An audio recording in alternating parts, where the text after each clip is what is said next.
இந்த செய்தியை பூரா நாளைக்கு 100 நாள் வீட்டுல போய் பேசிக்குவாங்கப்பா. 100 நாள் வெட்டா? ஆமா. அடாடாடாடா. என்ன 100 நாள் வெட்டுக்கெல்லாம் போறீங்களாப்பா? ஏன் போக மாட்டாங்களா? போறிய? போவாங்க. இருக்கிற வேலையிலே ரொம்ப கடினமான வேலை அந்த வேலை தான். அந்த வேலை தான்.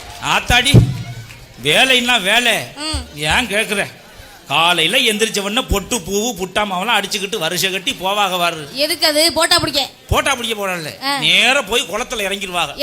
இறங்கினவன கையில ஒரு குச்சி ஒண்ணு கொடுத்துருவாங்க. எதுக்கு அது? இதோட உனக்கு அங்கிட்டு, இதோட எனக்கு இங்கிட்டு வெட்ட ஆரம்பிச்சிருவாங்க. வெட்டுனா தாளிச்சு போடுவாங்க. அப்படியா? முழங்கால ஆழத்துக்கு வெட்டி கூட நிறைய மண்ணை அள்ளிக்கிட்டு அந்த கரையில கொண்டு போய் கொட்டிட்டு வர்றதுக்கு நாக்கு தள்ளிடும். ஐயோ பாவத்தை. முகரையில முள்ள அடிச்சாத்த அப்படியா வெட்டுறாங்க. சரி. அங்க புல்லுக்கு வலிக்காம லேசா சேவி பண்ணி வச்சுட்டு, எலி சுரண்டுறது மாதிரி லேசா சுரண்டி வச்சுட்டு, சரி அவங்க பார்த்த வேலைக்கு கொண்டு போன சோத்த புழக்க தின்னுட்டு விழுந்து தூங்கிடுவாங்க. அப்படியா?